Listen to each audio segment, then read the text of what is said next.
که اکثرا من وقتی که از جنایات پرچم صحبت میکنم، باز پرچمی ها من میگوین که تو هم چرس میکشی. همو گپی که شاید گفتم سبا سرم تومت کنن که کوکاکولا میخوری، بنان حق نداری که از جنایات پرچم گپ بزنی.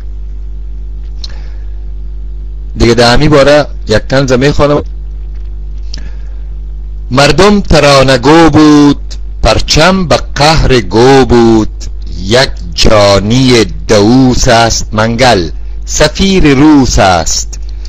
هر کو به یار آمیخت، پرچم به دارش آویخت.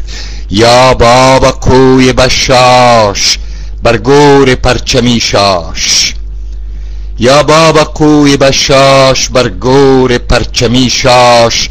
یا بابا کو چف کن، بر گور خلقی تف کن. سالار چرس برخیز، بی ترس و لرز برخیز. پرچم وطن فروش است، کرزی غلام بوش است. رنگین دو رنگ گشته، مردم به تنگ گشته. کرزی به فکر تخت است، بینش سخت سخت است.